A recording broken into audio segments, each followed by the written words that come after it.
다 같이 묵도하심으로 수요 예배를 함께 드리겠습니다.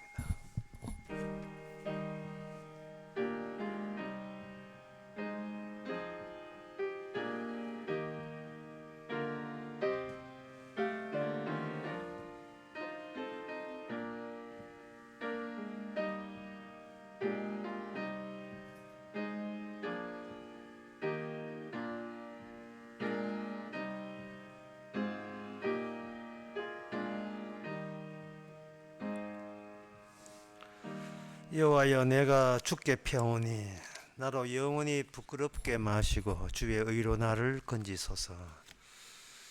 우리에게는 의가 없고 하나님의 영성을 얻는 의는 주께 있사오니 날마다 내 쪽으로가 아니라 주님 쪽으로 피할 수 있는 저희들의 낮은 마음, 텅 빈 마음 되게 하여 주시옵소서. 예수님의 이름으로 기도합니다. 아멘. 찬송가 206장 합시다.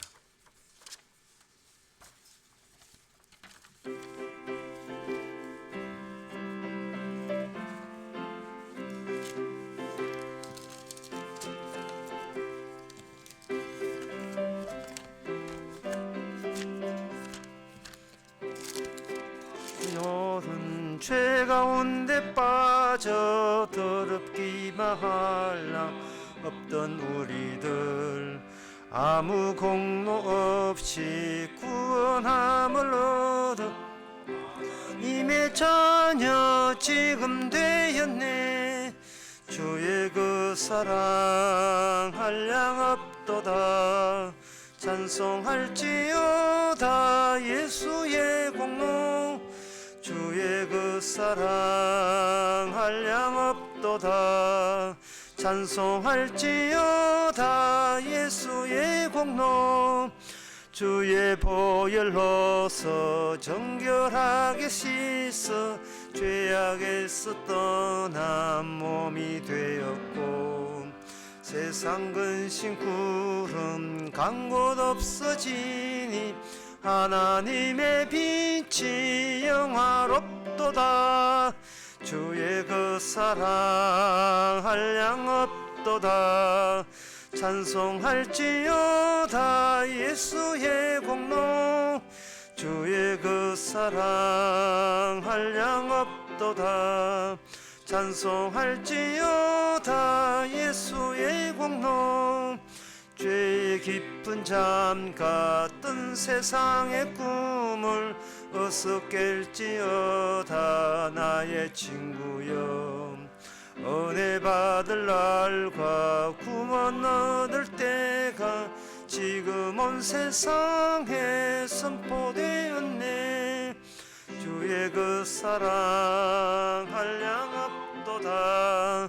찬송할지어다 예수의 공로.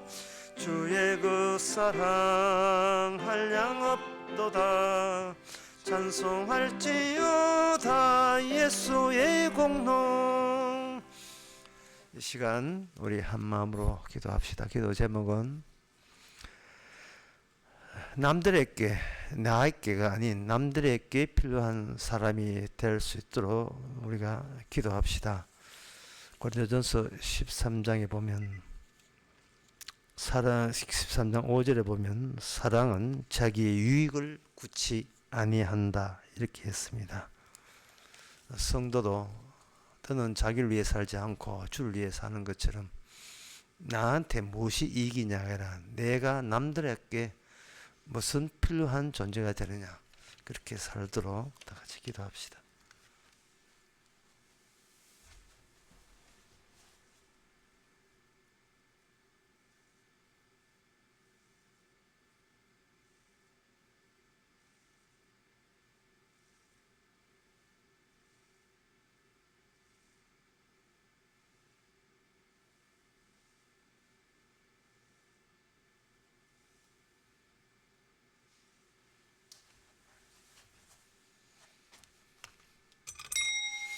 하나님의 아버지, 하나님이 친히 주신 우리의 인생이라는 시간과 우리의 목숨을 기껏 나 하나 챙기고 건지는데 자족하지 않았습니까?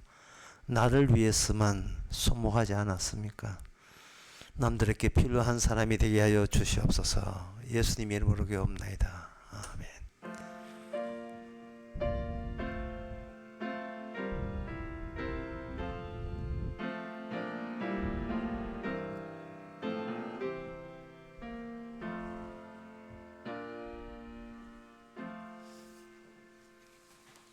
하나님의 말씀 봅시다. 하박국 3장 3절에서 9절까지입니다.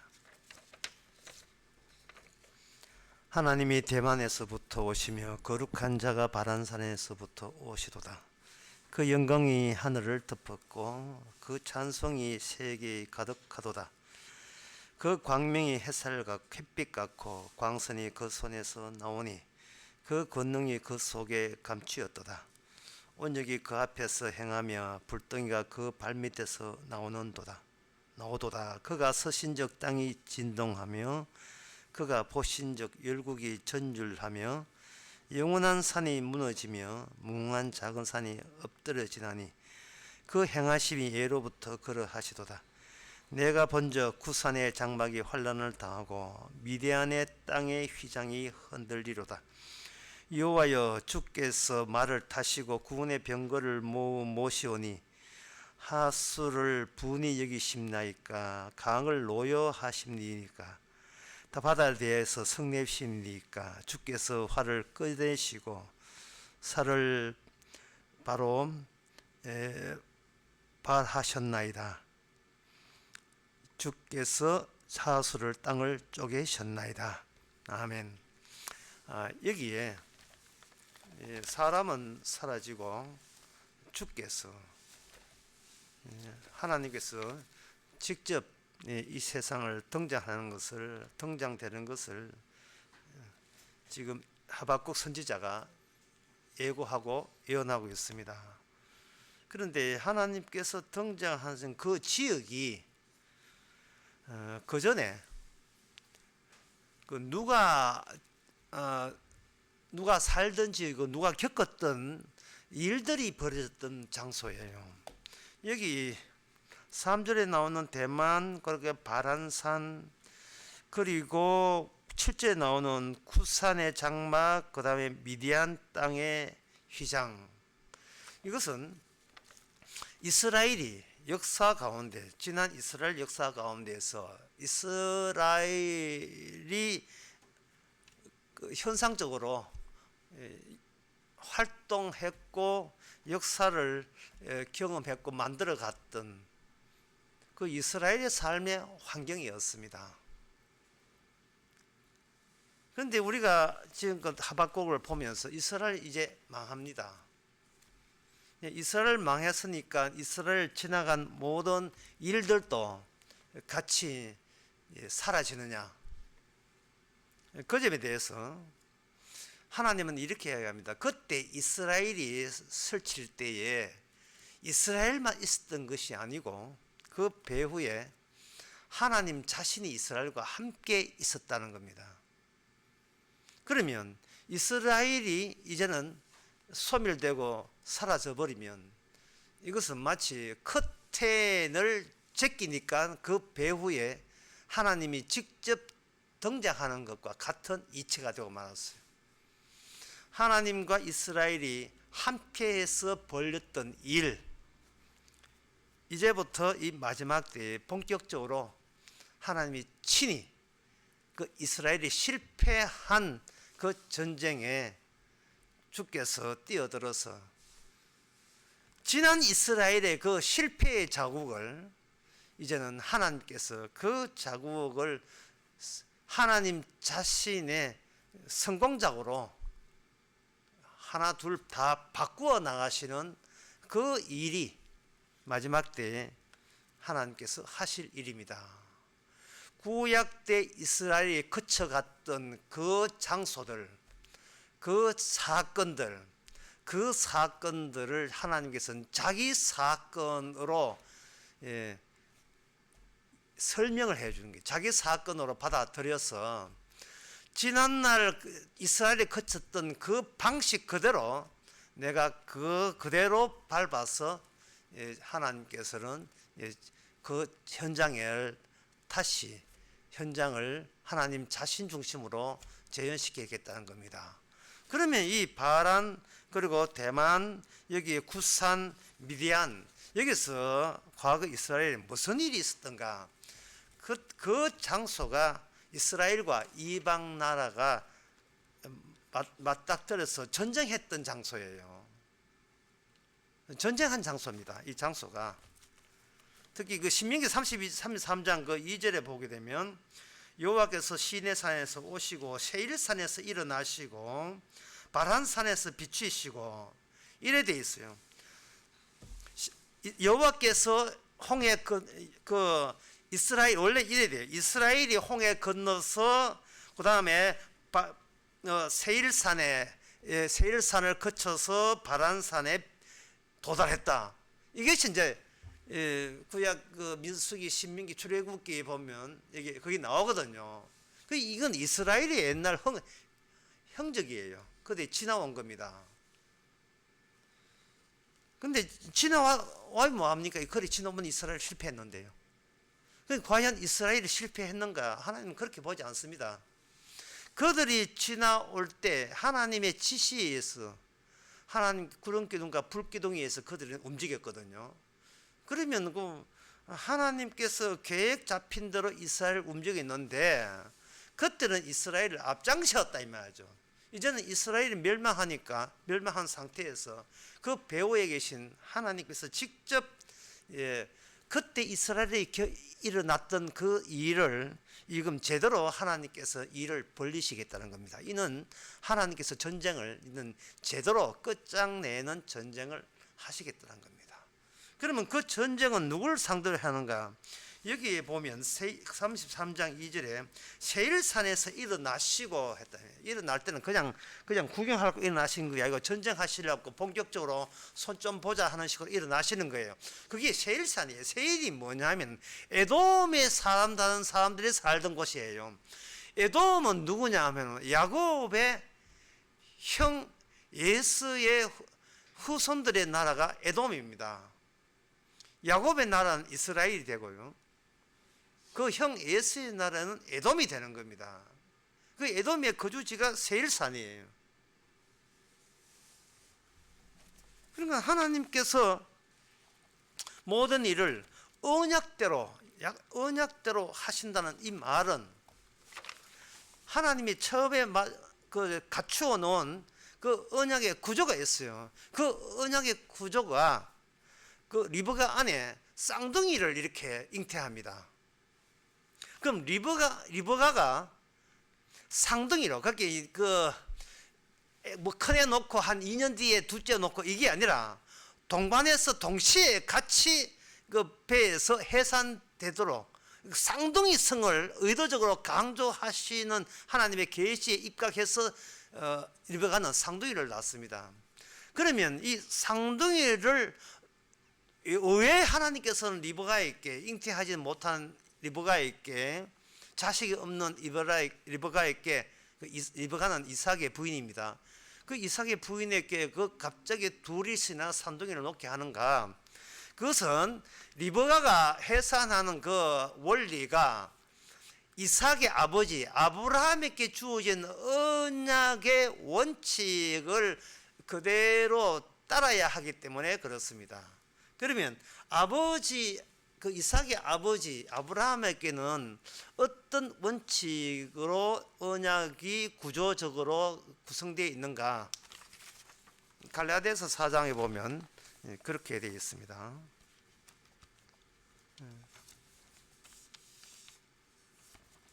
오늘 잘 들으셔야 돼요. 이거 복잡하기 때문에 하나 설명하여 곤란하니까 그냥 막 나갑니다. 갈라디아서 4장에 보면 그 아브라함에게 아내가 둘이 있어요.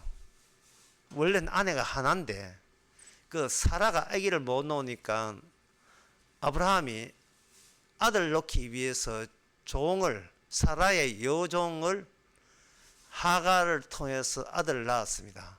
그렇게 되면 거기 남자는 아기를 못 놓잖아요. 여자가 아기를 낳는 여자를 마치 나란히 동시대에 남자는 하나인데 여자를 둘.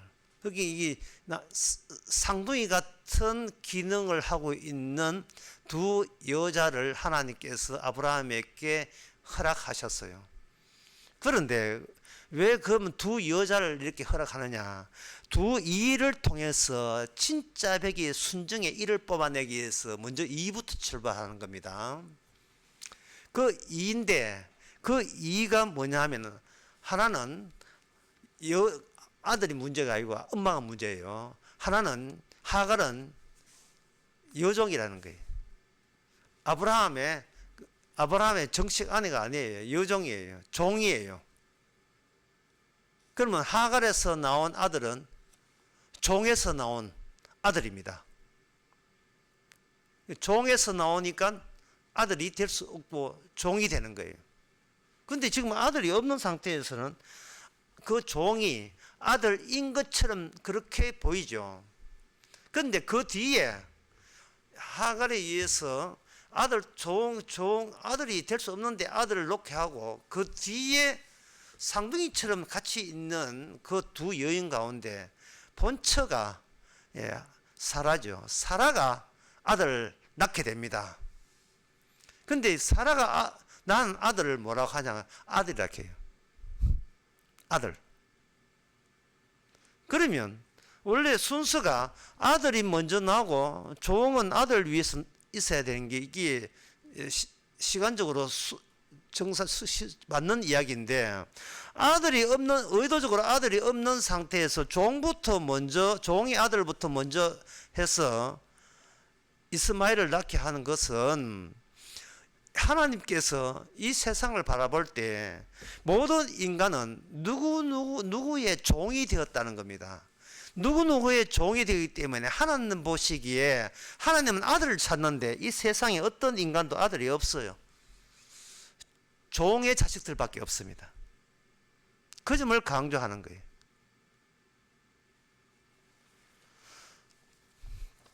그러면 종의 자식들밖에 없으면 그러면 그들의 종의 자식의 특징이 뭐냐? 갈라디아서 4장에서 말하기를 종의 자식은 율법의 저주를 받을 대상이라는 거죠. 자, 율법은 자체 안에 저주가 있는데 대상 없이 저주가 있으면 곤란하겠죠. 누구는 저주받는다라는 어떤 저주받을 대상체가 나타나야 율법이 품고 있는 그 저주 기능이 실효적이죠. 실제적이 되는 거예요. 어떤 미친 사람이 너 내한테 맞아볼래? 뭐 산에서 감지르면 지나간 사람, 그 본 사람이 당신 지금 누구한테 이야기하냐? 뭐 이거 아무도 없는데 맞아볼래? 누구한테 이야기하는 거야? 이게 정신병 아닙니까? 마찬가지로 율법에서 말하기를 내 말을 지키지 않으면 저주받는다 할 때 우리가 율법 찾아가 당신 지금 누구 보고 이야기하냐면 아무도 저주받은 사람 없는데 누구 보고 이야기해? 이래 되면 곤란하거든요. 율법은 저주받을 대상이 율법과 짝을 지어서 필히 등장한다는 것을 이미 전제로 해서 율법이 등장하는 겁니다. 그것을 가지고 뭐라고 되냐 하면 여기는 율법 아래에 있는 자들은 저주를 받는다. 율법의 등장은 저주받는 자가 먼저 저주받는 자와 연결시키기 위해서 율법이 주어진 거예요. 율법이 오기 전까지는 인간들은 자신이 저주의 종이라는 사실을 인식을 못했어요. 그러나 율법이 옴으로써 우리는 내가 존재한다는 자체가 저주받기 위해서 존재하는 거예요. 인간이 태어나는 것은 저주받아서 지옥 가기 저주받기 위해서 이 땅에 우리가 아담의 후손 있는 겁니다. 그래야 창세기 3장에 선악과를 따먹는 자는 정령 죽으리라가 이게 계속해서 유효한 원칙으로 진리로서 인간 세상 끝날까지 이어져 가고 있는 겁니다. 원래 선악의 지시는 하나님만 알아야 되지 인간은 몰라야 돼요. 창세기 3장에 보면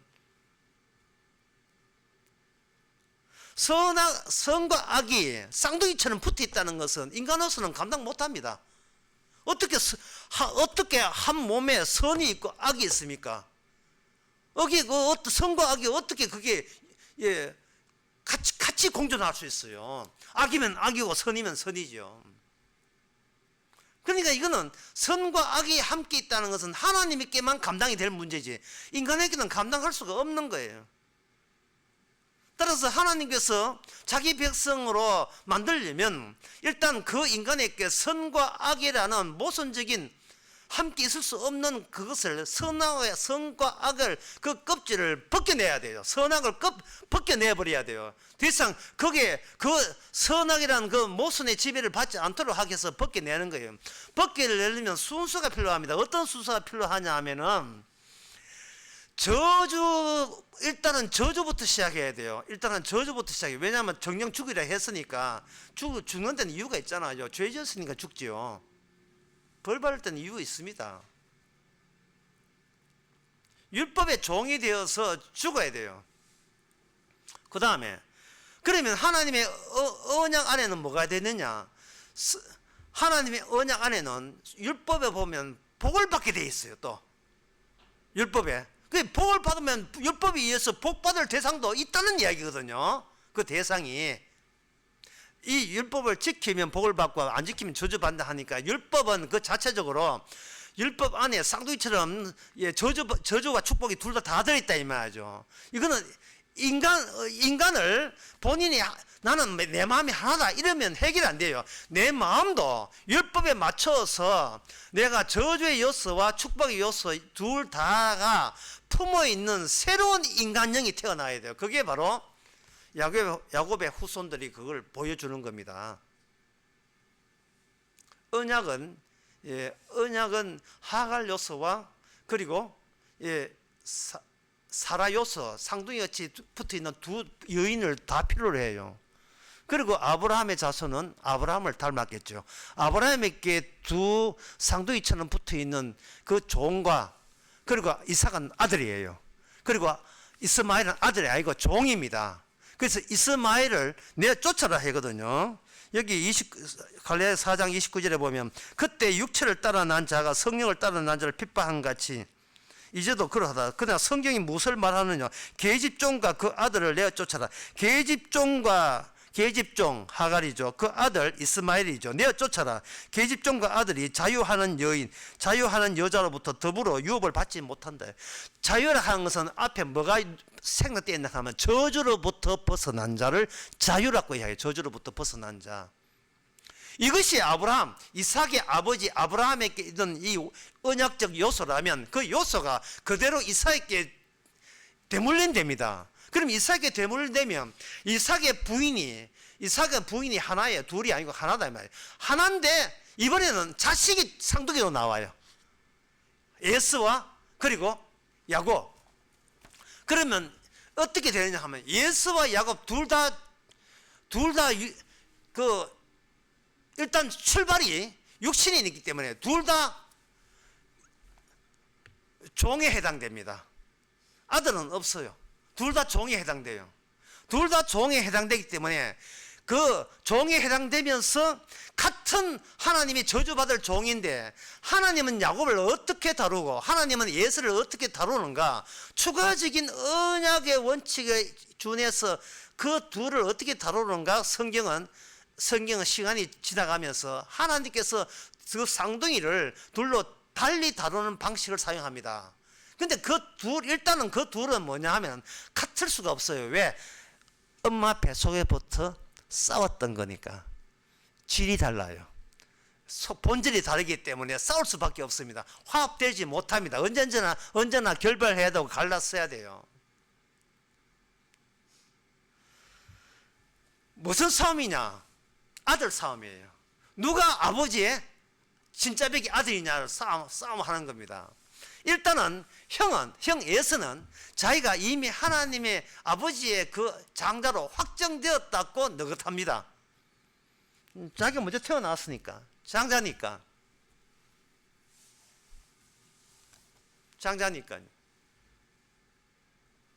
그 동생이 팥죽으로 꼬셔도 팥죽만 챙기고 이거는 변함이 없다고 생각한 거예요.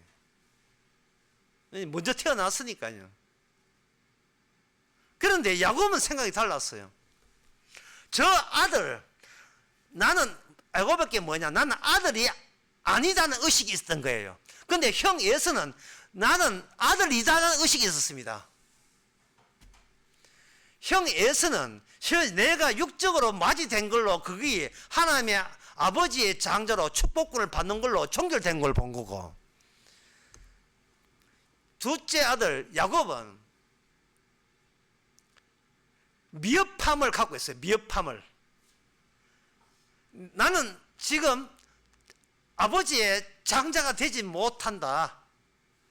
장자가 되지 못하기 때문에 옛날에는요, 둘째 아들은 장자의 노예처럼 살았어야 돼요. 그래서 야곱은 노리는 게 있었습니다. 저 장자를 언젠가는 내가 뺏고야 말겠다라는 의식이 있었습니다. 그러니까 야곱은 장자에 대해서 계속 바라볼 수 있는 여지가 있고, 큰아들 에서는 뭐 끝났는데 장자 이제는 더 이상 문제 없지만 내가 장자야. 끝. 내가 장자야. 끝났어요. 하나님께서는 야곱을 통해서 거짓말을 하게 만들어서 야곱이 노리는 장자를 야곱이 갖게 만들었습니다. 그런데 그 장자, 그 아들이 가짜였습니다. 야곱은 자기가 기껏 생각하는 아들이 그거는 하나님이 준비한 아들이 아니었던 겁니다. 그런 점에서 야곱에게는 뭐가 있느냐? 종의 입장에 자기가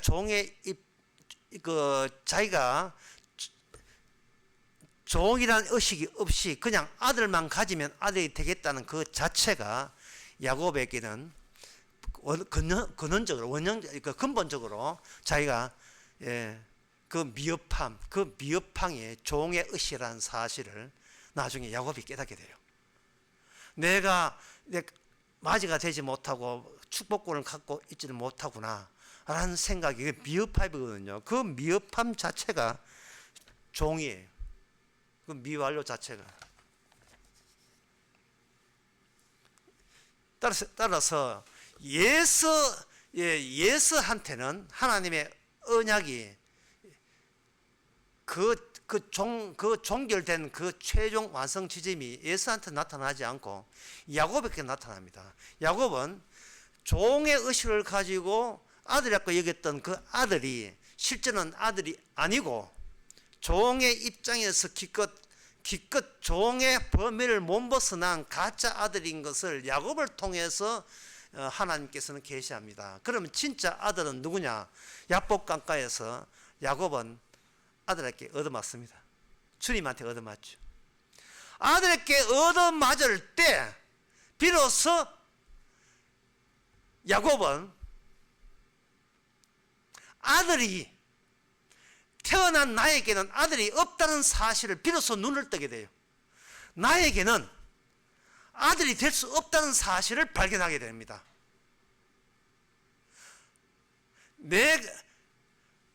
아들이 와서 니는 종에 불과해, 너는 저주받아야 돼 라고 지적할 때 비로소 그 때림을 당하면서 아들의 눈을 버쩍뜨게 뜨게 되는 거예요. 예를 들면 이게 지금 말이 어렵지만 사실은 요 말씀 드리면 쉽습니다. 누가복음 15장 말씀 드리면 쉬워요. 누가복음 15장에서 예수님께서 탕자 이야기를 하시면서 아들이 하는 말이, 아들이 아버지에 대해서 아버지 상속을 미리 당겨서 저한테 주시면 제가 독립하겠습니다 할 때 아버지가 흔쾌히 허락을 해요. 왜 아버지가 둘째 아들이 아버지 재산을 땡겨서 독립하겠다는데 왜 허락하냐 하면은 지금 아들은 아버지의 아들이라고 지금 그 아들은 착각하고 있는 거예요.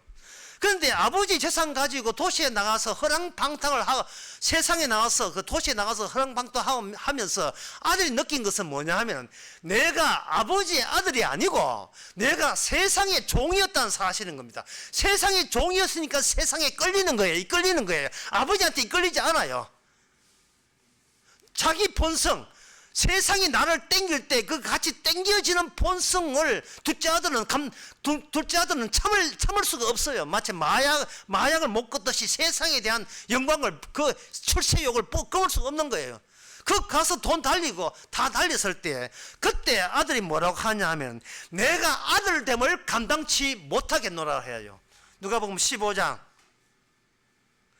나는 종에 불과하지 아들됨을 감당치 못하겠나. 19장. 지금부터는 내가 아버지 아들이라 일컬음을 감당치 못하겠습니다. 제가 아들일 수가 없습니다. 나는 세상의 종이었더랬습니다 라는 것을 본인이 알아요.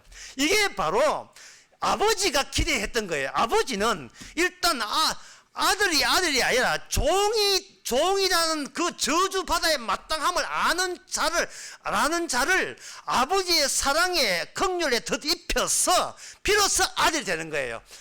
아버지께서 둘째 아들께 줄 게 있었습니다. 그거는 뭐냐? 아들됨이에요. 아들됨.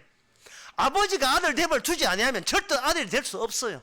그런데 둘째 아들은 그 아버지 재산 챙길 때는 지가 아들인 줄 착각한 거예요. 첫 아들은 그런 경험이 없어요. 그럼 종되었다가 아들 된 경험이 없기 때문에 이 첫째 아들은요 하나님의 언약적으로 배제되는 거예요. 가출해서 내가 아들이 아니었구나를 깨닫는 자가 언약적인 요소가 그대로 이어져 가고 있는 그러한 하나님의 아들됨의 언약이 그 자국을 남기고 함께 움직이고 있는 대상은 바로 둘째 아들입니다. 아버지는 둘째 아들 오기를 기다렸죠. 그리고 둘째 아들은 자기 집에 들어올 때 자기를 위해서 소를 잡고 자기 손가락에 가락지 끼고 그리고 찬치 벌린다는 요소는 자기한테 전혀 없습니다. 왜? 자기는 그런 대우받을 자기 안됨을 알고 왔기 때문에. 내가 예수 믿으면 하늘나라 가지고 부귀영화를 누린다. 이런 것은 진짜 예수 믿는 사람한테는 1도 없어요. 0도 없어요. 제가 천국의 복을 누릴 잽이 못 됩니다는 마음으로 오기 주님의 사랑을 받게 되어 있어요. 그러면 예수 믿게 되면 그때는 안 죽고 영생 얻고 신난다.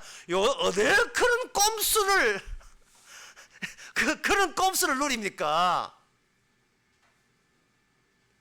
아들은 집에 들어올 때 자기 자신 자기 자신을 통째로 잃어버렸어요.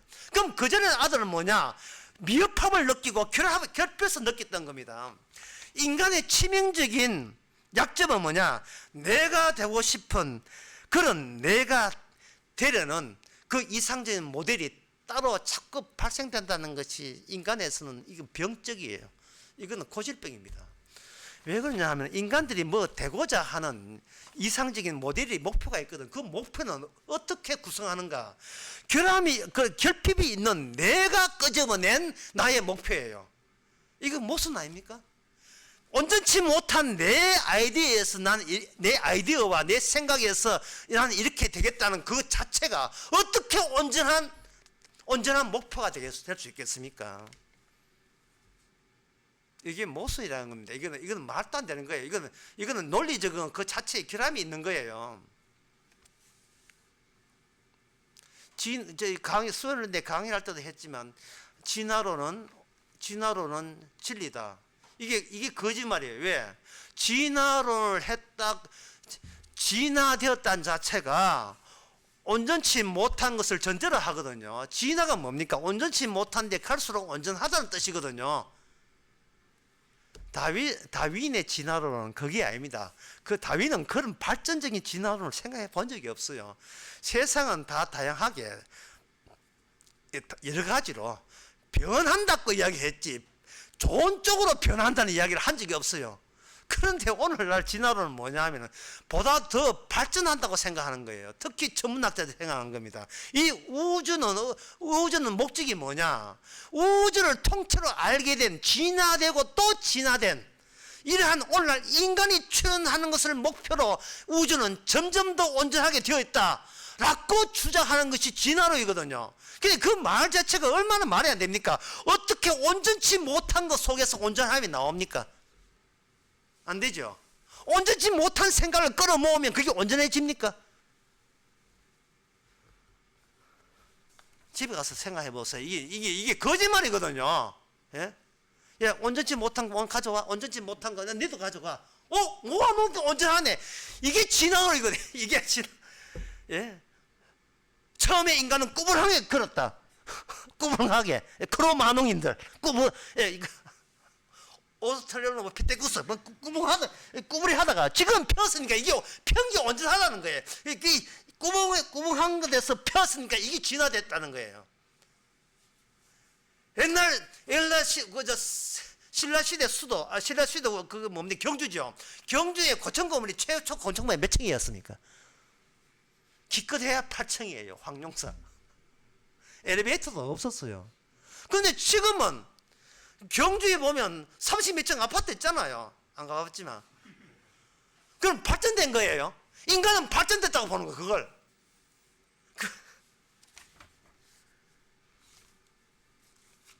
오늘 본문에서 그걸 다 부수는 거예요. 옛날에 온전한 이스라엘, 야곱의 후손들이 예서를 착살하는 것부터 시작해가지고 그 저주받은 자를 저주받게 하기 위해서 이스라엘이 실패한 전쟁을 그대로 주님께서 밀어붙입니다. 오늘 본문 한번 봅시다. 하박국에 여기 9절에 보면 내가 본 저 구산의 장막이 환란을 타고, 구산이 뭐냐 하면 사사기 3장에 보면 이거 메소포타미아의 왕의 이름이 구산다임이라는 거예요. 사사기 3장 8절에 보면 나옵니다. 메소포타미아 왕 루산 리스다임을 하나님께서 구원자 온니엘을 보내가지고 이 구산 리스다임을 거기서 완전히 쳐버렸어요. 온전한 분과 함께 있는 여호와 이스라엘이죠.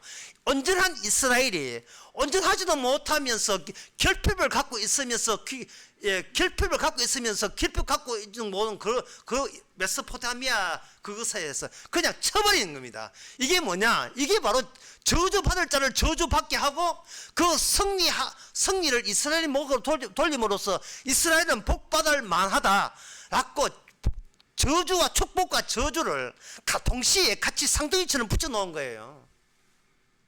그러니까 선과 악이 어떻게 바뀌어지냐 하면, 선은 야곱으로 말미암아 완전 완성이 되어보고, 악은 야곱과 쌍둥이 했던 예서로 말미암아 완전한 완성이 돼요. 로마서 9장에 보면 창세 전부터 정해놓은 거예요. 창세 전부터 아직 태어나지도 않는데 야곱은 사랑하고 예수는 미워했다. 이 하나님과 예수님과의 그 언약이 구체적으로 이스라엘 역사를 통해서 거의 펼쳐진 겁니다. 이스라엘은 그걸 몰랐죠. 로마서 9장에 와서 사도 바울이 계시 받았니까, 그때 최종적으로 계시를 받았니까, 이게 상둥이로 붙어있는 선과 악의 진짜 선의 실체와 진짜 악의 실체를 미리 그 요소를 짝 지어서 상둥이처럼 짝 지어서 이스라엘 속에 심어 넣었다 이 말이죠. 근데 이스라엘 심어 넣었잖아요. 지금 오늘날 우리 마음속에다 심어 놓는 거예요. 우리 마음속에. 그게 바로 탕자 비유였던 겁니다. 둘째 아들이 자기가 아들이 아니면서도 아들이라고 우기면서 유산 따내가지고 세상에 나갈 때 그건 자신이 세상의 노예라는 사실을 몰랐습니다. 자, 노예의 특징이 뭐냐? 오늘 우리도 마찬가지예요. 그럼 뭐 우리가 성도 안에서 우리의 그런 목사님 우리의 저주받은 요소, 종의 요소가 있다는 말인데, 종의 요소가 뭡니까? 그건 바로 두려움이에요. 무서워하는 거예요. 로마서 8장에 나온 겁니다. 로마서 8장 14절에 보면 너희가 25절에 너희는 다시 무서워하는 종의 영을 받지 아니했다. 종의 영입니다. 낙이죠. 너가 무서워하는. 그러니까 이 무서워한다. 인간은 왜 무서워하느냐 하면은 내가 되고 싶은 내가 되지 못할까봐 무서워하는 거예요. 내가 되고 싶은 내가 되지 못할 때, 내가 되고 싶은 이상 모델에 내가 도달하지 못할까봐 무서워하는 거예요. 이게 아까 뭐냐, 결핍을 느끼면서 결핍 자체가 무서움을 유발하는 겁니다.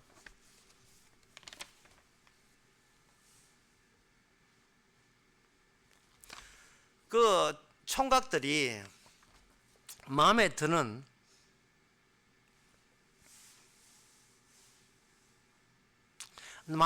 아가씨 보고 프로포즈 할 때 여자들은 몰라요. 이 총각들 남자들은 평생에 태어나서 가장 무서운 순간입니다. 왜 그러냐 하면은 벌벌 떨어요.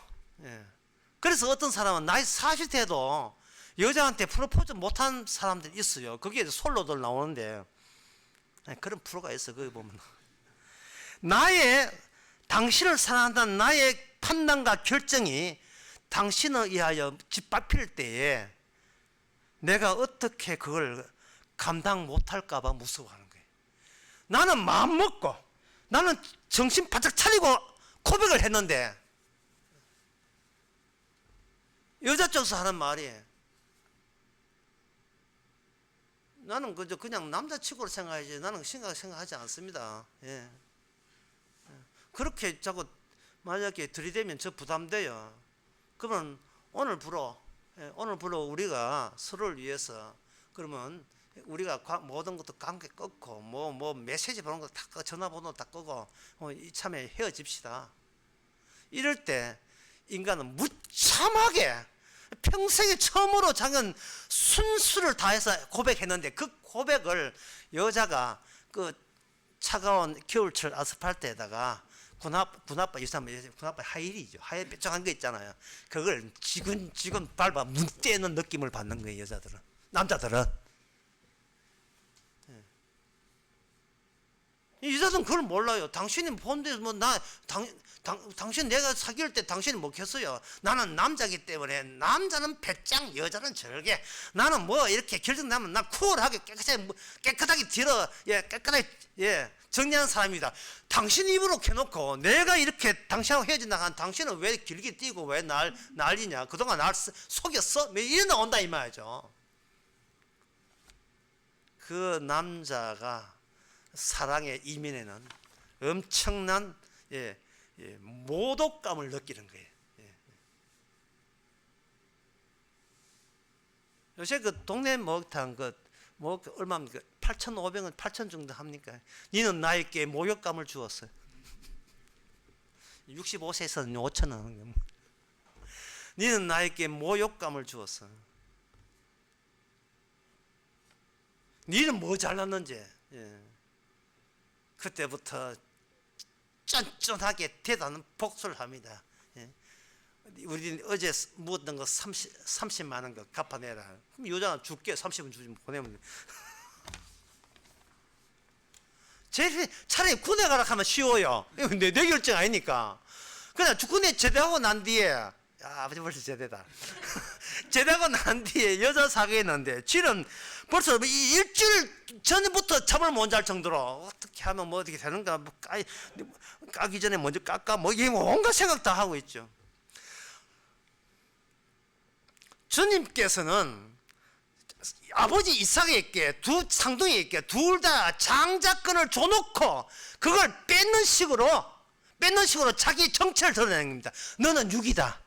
너는 아들이 아니야. 진짜 아들은 따로 있어. 그걸 따로 있어를 먼저 매받은 자가 야곱이고 그래서 구원받은 거예요. 야복강가에서. 그럼 예수는 언제 받는가?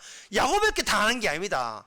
장차 야곱을 앞장세웠던 그 이스라엘 예수님한테 주의 진짜 아들에게 저주받을 자들은 저주받는 전쟁을 본격적으로 당해가지고 그들은 이 땅에서 불심판받는 거예요. 그게 요한계시록의 6장 2절에 나옵니다. 6장 2절 보시기 전에 하박국 오늘 9절을 한번 보겠습니다. 9절에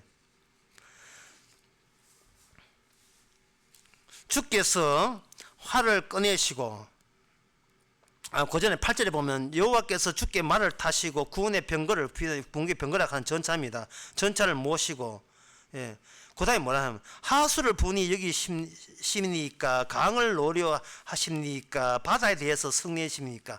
이게 무슨 말이냐 하면은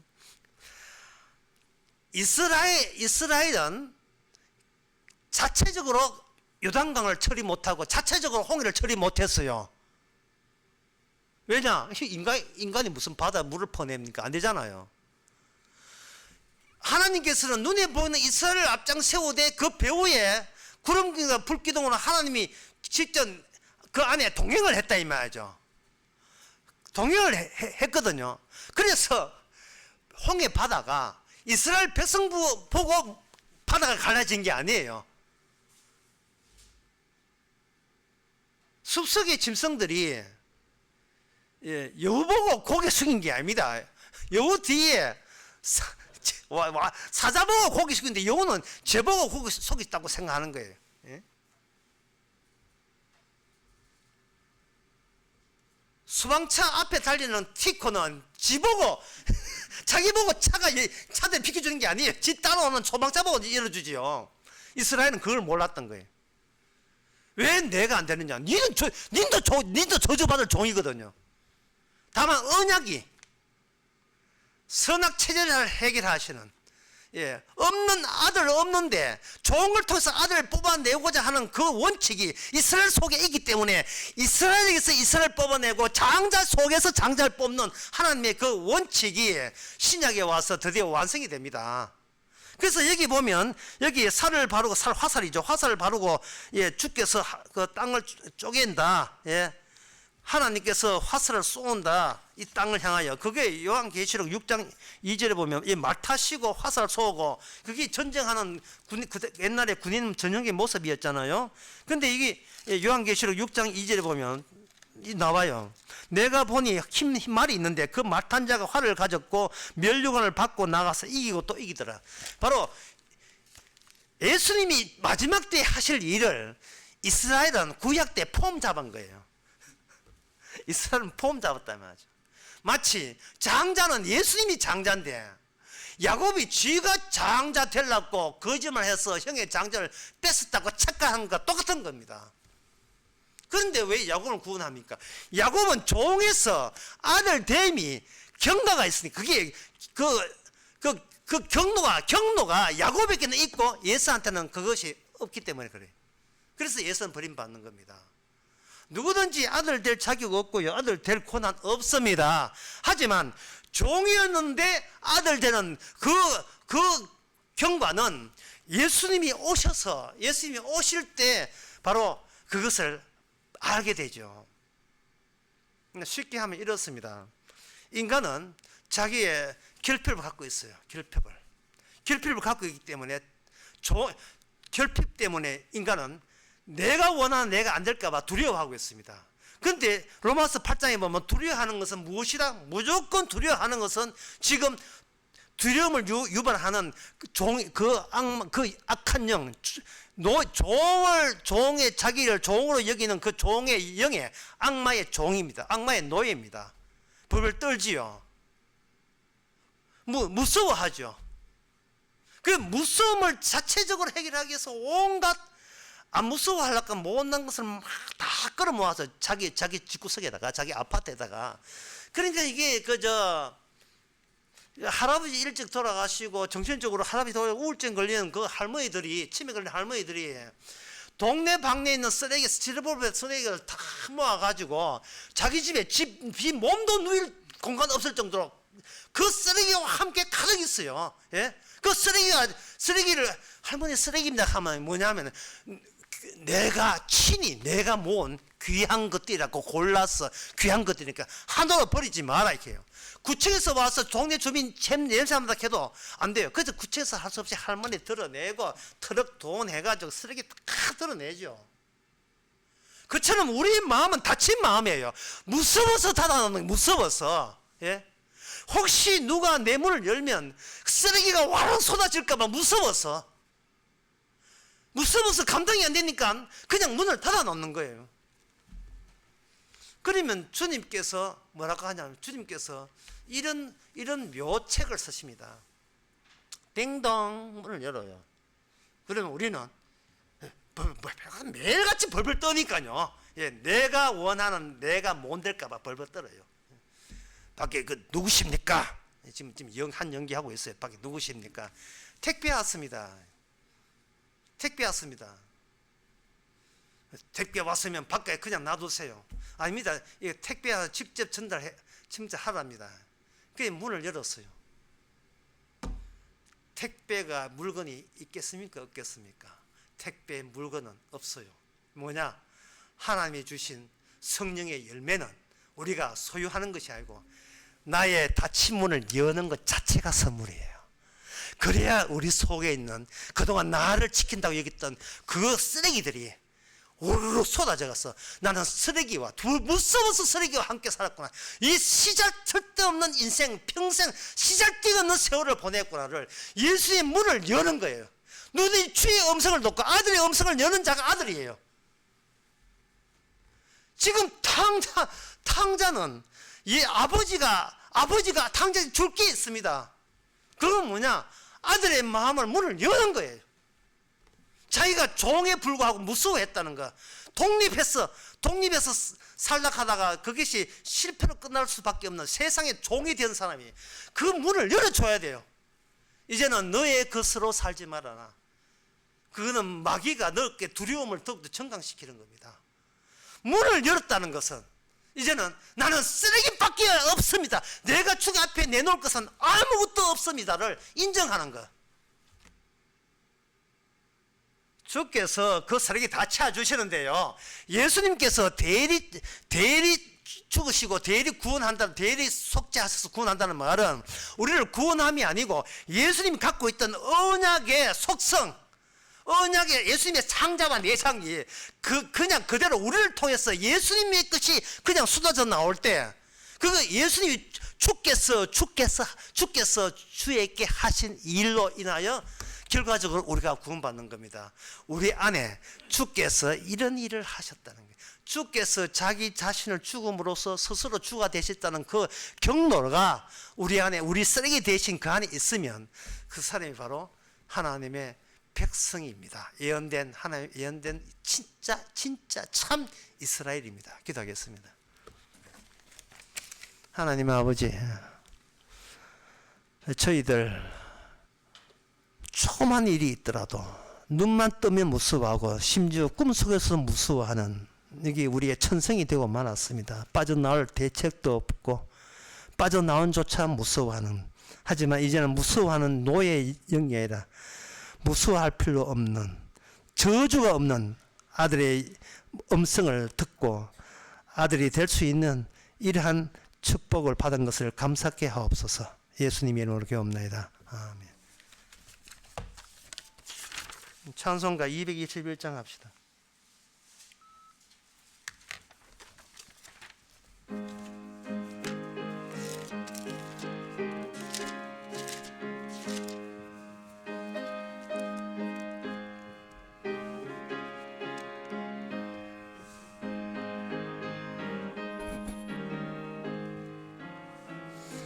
나가난 복지 귀한 성에 들어가려고 내 중한 짐을 벗어버렸네. 죄 중에 다시 방황할 일 전혀 없으니 저 생명 시냇가에 살겠네. 길이 살겠네, 나 길이 살겠네. 저 생명 시냇가에 살겠네. 길이 살겠네, 나 길이 살겠네. 저 생명 시냇가에 살겠네. 그 불과 구름 기둥으로 인도하시니 나가는 길이 형통하겠네. 그 요단강에 내가 지금 건넌 후에는 저 생명 시냇가에 살겠네. 길이 살겠네, 나 길이 살겠네. 저 생명 시냇가에 살겠네. 길이 살겠네, 나 길이 살겠네. 저 생명 시냇가에 살겠네. 내 주린 영혼 만나로서 먹여주시니 그 양식 내게 생명 되겠네. 이후로 생명 양식 주와 함께 먹으면 저 생명 시냇가에 살겠네. 길이 살겠네 나 길이 살겠네 저 생명시내가에 살겠네 길이 살겠네 나 길이 살겠네 저 생명시내가에 살겠네. 기도합시다. 지금은 우리 주 예수 그리스도 은혜와 하나님의 크신 사랑과 성령의 충만하심이 이제는 저주가 벗겨져서 주님의 사랑의 대상이 된 것만 감사하는 모든 성도에게 주의 이름으로 축원하나이다.